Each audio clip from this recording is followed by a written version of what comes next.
of the distribution of Red Cross parcels for prisoners of war and internees provides one of those signs of humanity which, thank heaven, still manages to survive in a distracted world. An enormous amount of food and comfort has to be handled. Our picture shows neutral ships unloading at Toulon. Incidentally, quite a lot of the work here is done by German prisoners of war. From Toulon, the parcels go by train or lorry to Geneva, where the central organization carries on its work of distribution with the greatest care and efficiency.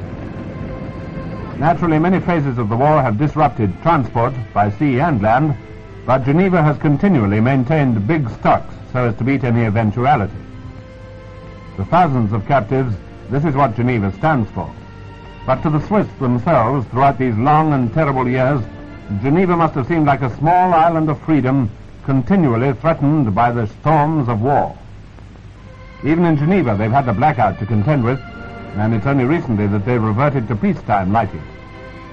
Certainly looks odd to see shops lit up at night. But that's another story and nothing to do with the Red Cross.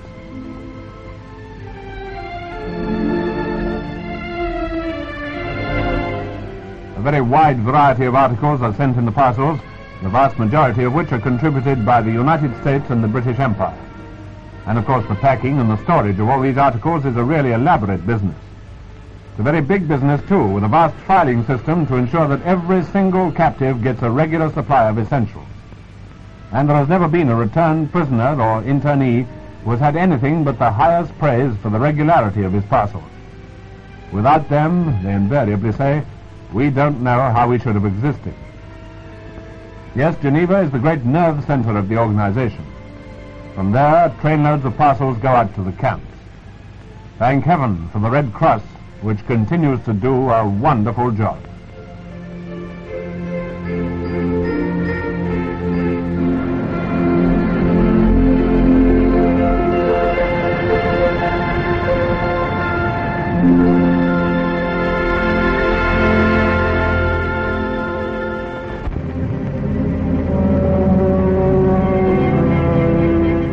Gradually, the truth is coming out of Athens. As always in civil war, the ordinary people were the main sufferers. When the capital was cleared of Elas forces, many inhabitants of Athens came back to ruined homes. Even those with a roof over their heads seldom had fuel. The British Army has come through with a high reputation, unsullied by its part in the most thankless task of the present war. It now helps to distribute hot food to the many hundreds who have nothing with which to cook.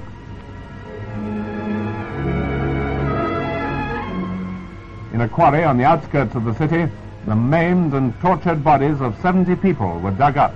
They had been murdered by Elas soldiers. For a few days there were still occasional riots.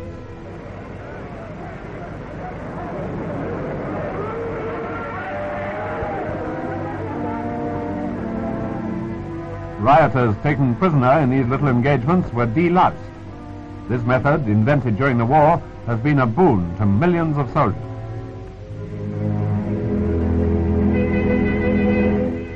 Field Marshal Alexander deserves much credit for his handling of a grave situation.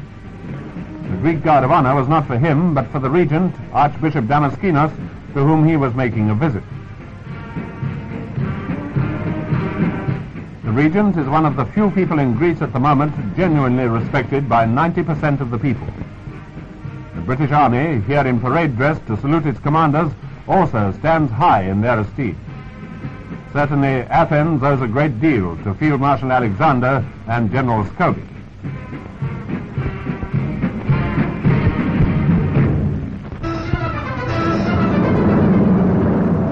The occupation of the island of Akyab on the Arakan coast in Burma was preceded by a careful reconnaissance by air.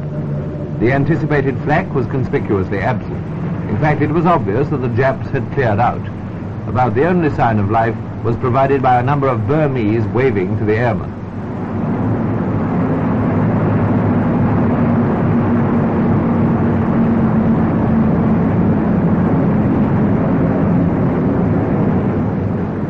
The bombardment which had been planned was cancelled, and our first combined operation in Burma was carried out unopposed. Here's a part of the invasion force going in. Looks like the North Africa or D-Day operation in miniature. Anyway, it was successful in every respect, and Akyab, so long held by the Japs, was occupied by men of the 14th Army, the force consisting of Indian and United Kingdom troops with their armor.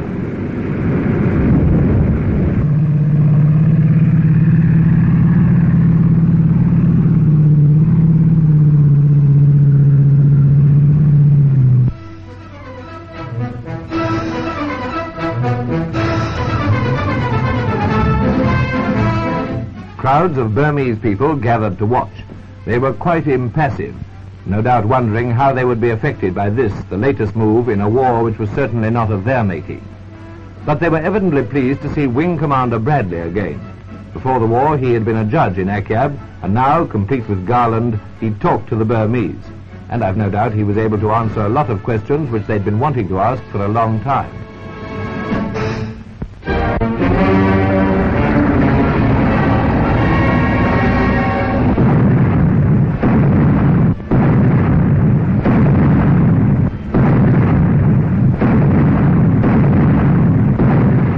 Action on the Western Front, though it may well be working up to something bigger, had been confined to steady, unspectacular movements when the latest pictures arrived from the Ruhr salient.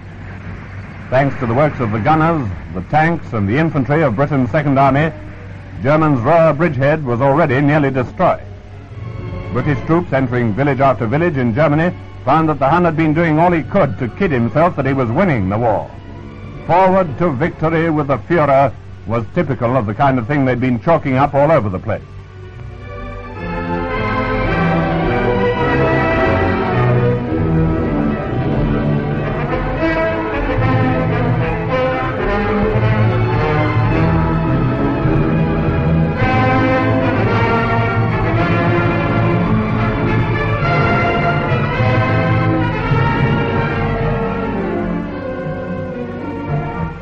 In fact, quite a number of Huns were advancing to the west.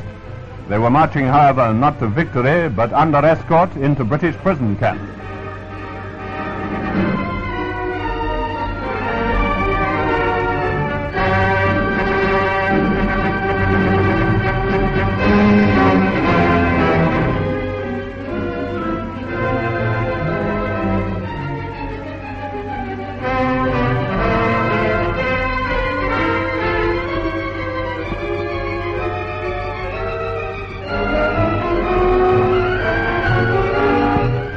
But it was tough going for the Second Army. Quite apart from the weather, which was the worst for many years, everything possible seemed to have been done to hold up our push to the Ruhr.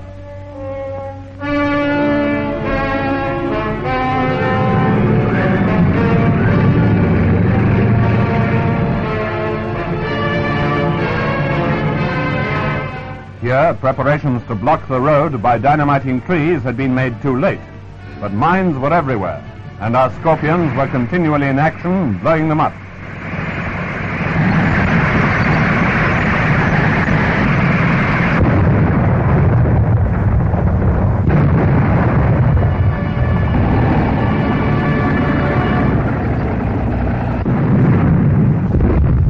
Hard weather to fight in, and difficult country to fight over. Flat country with hardly any cover, and a series of small villages to be captured one after another.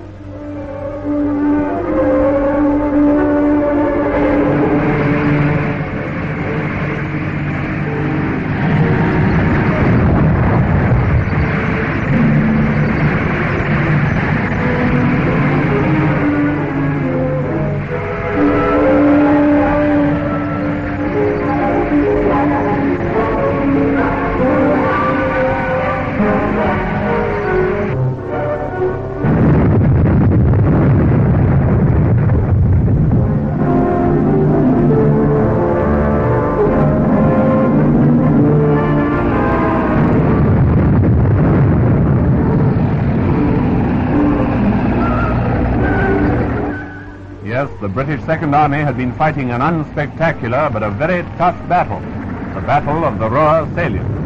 And they drove the Hun back, right back through his own countryside to the Ruhr.